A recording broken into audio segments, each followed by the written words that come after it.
Assalamualaikum warahmatullahi wabarakatuh. Saudara, rupanya Rizik Syihab ini yang residivis itu keluar masuk penjara belum jera juga.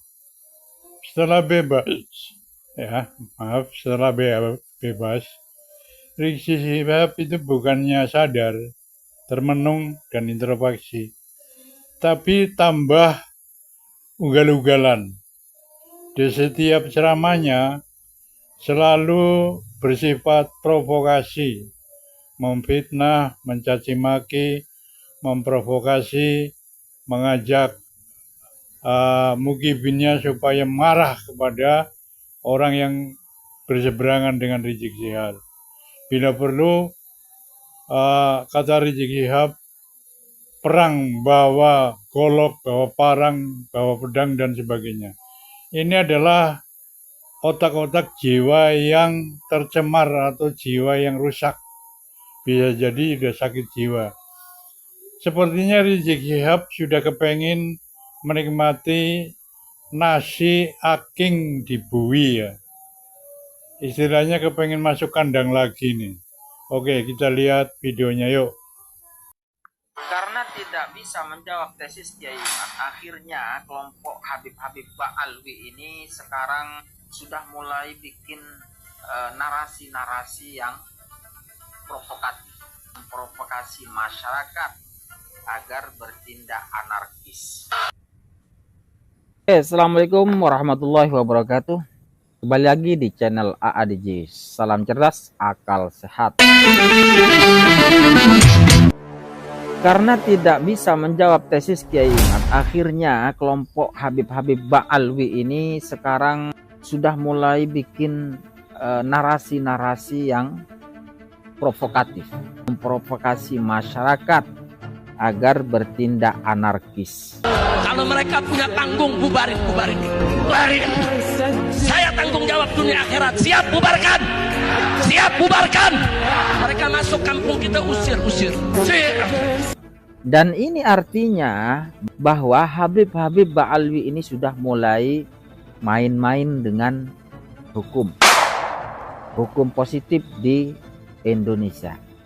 Oke, kita akan lihat sejauh mana Kang Rizik ini terus berani bermain-main di pinggir jurang, bermain-main dengan hukum di Indonesia. Mungkin Kang Rizik ini sudah mulai kangen ya suasana di dalam penjara. Atau juga pendukung-pendukungnya ingin merasakan dinginnya jeruji besi. Oke, ini ada tanggapan luar biasa dari Kiai Iman. Bagaimana beliau dalam tulisannya ini memberikan trik-trik supaya ketika nanti Kang Rizik ini sudah mulai kangen suasana di dalam penjara, nah seperti yang kemarin-kemarin, maka ya bisa warga dan masyarakat Indonesia bisa membantu Kang Rizik ini untuk memenuhinya, untuk meluluskannya masuk lagi ke dalam penjara. Oke, kita akan bacakan di sini. Kali ini kita akan bacakan sebuah tulisan Kiai Iman menjawab hasutan Rizik Syihab. Dengan sebuah judul, Rizik Syihab hasut warga bubarkan panggung dan usir penceramah. Ini kiat hukum menghadapi teroris. Ini judul dari Kiai Iman ya. Ini ditulis pada tanggal 3 Juli 2024. Dalam sebuah ceramah, Rizik Syihab, seorang keturunan imigran Yaman, menghasut jemaahnya untuk membubarkan panggung dan mengusir narasumbernya. Ceramah itu diupload oleh channel YouTube YT Drive pada 30 Juni 2024. Rizik berkata, "Jangan berikan kesempatan, jangan berikan mimbar, jangan berikan panggung kepada orang yang suka mengadu domba habaib dan ulama. Setuju? Kalau mereka punya panggung, bubarin. Saya yang tanggung jawab dunia akhirat. Siap bubarkan? Siap bubarkan? Siap. Mereka masuk kampung, kita usir." Perbuatan Rizik itu telah melawan pasal 160 KUHP yang berbunyi, Barang siapa di muka umum dengan lisan atau tulisan menghasut supaya melakukan perbuatan pidana, melakukan kekerasan terhadap penguasa umum atau tidak menuruti baik ketentuan undang-undang maupun pemerintah jabatan yang diberikan berdasar ketentuan undang-undang, diancam dengan pidana penjara paling lama 6 tahun atau pidana denda paling banyak 4,5 juta. Berdasarkan pasal 160 ini, Rizik sudah bisa ditetapkan sebagai tersangka pasal penghasutan tersebut. Aksi Rizik itu dipicu oleh adanya tesis penulis yang mengatakan Rizik dan klan Ba'alawi lainnya tidak terbukti secara ilmiah sebagai keturunan Nabi Muhammad SAW. Bukannya menjawab secara ilmiah, Rizik rupanya lebih memilih untuk menghasut warga agar tidak mempercayai tesis penulis dan menganggap penulis pengadu domba.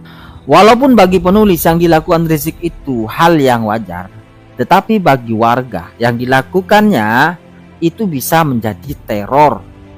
Oleh karena itu akan penulis terangkan tindakan-tindakan hukum yang bisa dilakukan warga jika pendukung Rizik nekat melakukan hal-hal melanggar hukum. Penulis berharap kepada warga agar jangan takut akan hasutan dan provokasi Rizik. Negara kita negara hukum yang setiap masalah sudah diatur aturannya, hukumnya. Rizik telah beberapa kali masuk penjara. Itu membuktikan bahwa negara kita tidak mentolerir tindakan-tindakan melawan hukum yang dilakukan Rizik dan kelompoknya. Di bawah ini akan penulis uraikan tindakan-tindakan hukum yang bisa dilakukan warga jika mendapat intimidasi melawan hukum yang dilakukan Rizik dan kelompoknya. Pengancaman pembubaran pengajian. Jika panitia mendapatkan ancaman dari Rizik dan kelompoknya agar membatalkan pengajian, baik berupa ceramah atau dialog, maka tindakan yang dilakukan Rizik dan kelompoknya itu telah melanggar hukum dan harus dilaporkan kepada pihak kepolisian. Telah diatur dalam pasal 336 KUHP bahwa jika merintangi pengajian dan ancaman itu betul-betul dilakukan Rizik dan kelompoknya, maka hal itu telah masuk dalam delik tindakan pidana pasal pengancaman.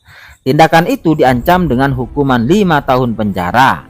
Dalam pasal tersebut dikatakan diancam dengan pidana penjara paling lama 2 tahun 8 bulan. Barang siapa mengancam dengan kekerasan terhadap orang atau barang secara terang-terangan dengan tenaga bersama dengan suatu kejahatan yang menimbulkan bahaya umum bagi keamanan orang atau barang, dengan perkosaan atau perbuatan yang melanggar kehormatan kesusilaan, dengan sesuatu kejahatan terhadap nyawa, dengan penganiayaan berat atau dengan pembakaran.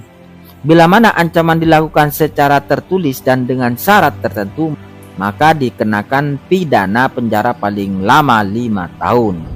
Sedangkan untuk tindakan Rizik dan kelompoknya yang merintangi pengajian telah diatur dalam KUHP pasal 175.